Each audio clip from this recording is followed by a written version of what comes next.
भारत को बांग्लादेश बनाने की कितनी बड़ी तैयारी है। 6 महीने की 6 घटनाएं सुनकर होश उड़ जाएंगे। अमेरिका का वो राजनयिक कौन है जिसकी एंट्री से गिर जाती है सरकार। भारत में रख चुका है कदम। चेन्नई, हैदराबाद और कश्मीर में बन रही राहुल को पीएम बनाने की प्लानिंग। तस्वीरें झूठ नहीं बोलती। हिंदुस्तान को बांग्लादेश बनाने की तैयारी है। ये बातें हवा में अगर लगती हैं तो कुछ सबूत देखिए। 7 सबूतों में हिंदुस्तान के सियासत में आने वाले बदलाव की पूरी कहानी छिपी है और इन सबूतों का एक दूसरे से कनेक्शन कैसा है वो आपको समझाएं उससे पहले राहुल गांधी का ये बयान सुन लीजिए, जो बात बात पर आजकल कहने लगे देश को नया पीएम मिल जाएगा। नहीं जा सकता है, ना जाति जनगणना रुकेगा, ना सोशो इकोनॉमिक सर्वे रुकेगा, ना इंस्टीट्यूशनल सर्वे रुकेगा, ना 50% का बैरियर रहेगा। ये 3 सारे के सारे उड़ेंगे क्योंकि हिंदुस्तान की जनता ने ये मन बना लिया है। ऑर्डर आ गया है, जनता से ऑर्डर आ गया है। अब आपको प्रधानमंत्री जी को ये बात एक्सेप्ट कर देनी चाहिए और ऑर्डर लागू कर देना चाहिए, और अगर नहीं करेंगे तो फिर दूसरे प्रधानमंत्री करेंगे। अब राहुल किस कॉन्फिडेंस से ये बात कह रहे हैं उसे समझना बेहद जरूरी है। जब हमने वैश्विक नेताओं के भारत दौरे और विपक्षी नेताओं की मुलाकात को लेकर रिसर्च की और उसे बांग्लादेश के हालात से जोड़कर देखने की कोशिश की तो नतीजे डराने से ज्यादा आगाह करने वाले लगे। इसलिए हमने सोचा ये रिपोर्ट पूरे देश को पता चलनी चाहिए।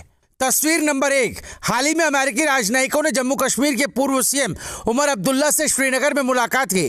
एक पूर्व सीएम से अमेरिका क्यों मिल रहा है। तस्वीर नंबर 2। पिछले हफ्ते किसान आंदोलन के नेताओं को अमेरिकी दूतावास में चाय के लिए आमंत्रित किया गया था। ये वही किसान नेता थे जिनसे राहुल संसद में मिले थे। तस्वीर नंबर 3। करीब 2 हफ्ते पहले एक अमेरिकी महावाणिज्य दूत ने असदुद्दीन ओवैसी से मुलाकात की थी। विपक्षी नेता ओवैसी से मुलाकात का क्या मकसद था। तस्वीर नंबर 4। 1 महीने पहले कमला हैरिस ने राहुल गांधी से कॉल पर बात की थी। राहुल नेता प्रतिपक्ष हैं, फिर कमला हैरिस से क्या बातचीत की होगी। तस्वीर नंबर 5। करीब 2 महीने पहले राहुल गांधी ने गुपचुप तरीके से व्हाइट हाउस का दौरा किया था, जिसको लेकर कांग्रेस चुप है। रिपोर्ट ये तक दावा करती है कि राहुल ने डोनाल्ड लू से मुलाकात की थी। तस्वीर नंबर 6। अमेरिकी राजनयिक डोनाल्ड लू ने मई में बांग्लादेश का दौरा किया और ठीक 2 महीने बाद बांग्लादेश की हालत बिगड़ गई और अब इसी शख्स को चुनाव के दौरान भारत में देखा गया है। मई 2024 में वो भारत दौरे पर आकर बाकी राजनयिक की तरह दिल्ली नहीं जाते बल्कि चेन्नई जाते हैं। वहाँ क्या मीटिंग होती है कोई नहीं जानता, लेकिन उसी दौरान वहाँ के एक नेता ने तमिलनाडु को अलग देश बनाने की मांग कर डाली थी।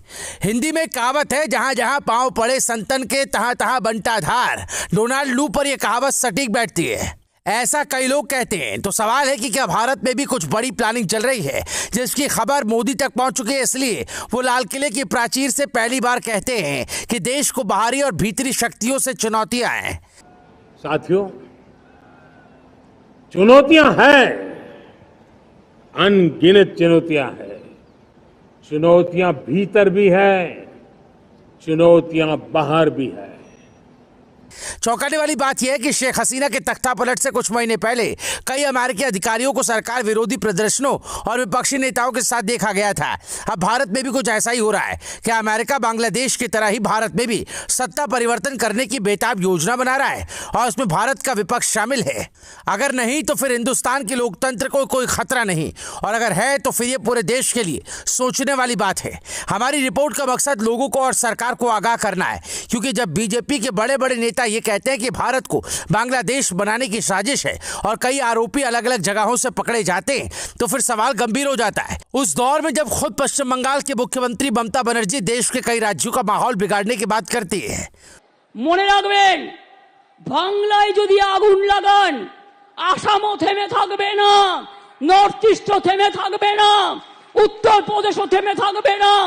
तो फिर सवाल उठते हैं कि क्या विदेशी ताकतें ही हमारे यहाँ इस कदर एक्टिव हो चुकी हैं कि पूरे सिस्टम को हिलाने की हिमाकत कर रही हैं, जिसका जवाब मोदी शाह की जोड़ी को ही नहीं बल्कि डोभाल, जयशंकर और देश के समूचे सिस्टम को पुरजोर तरीके से देना होगा।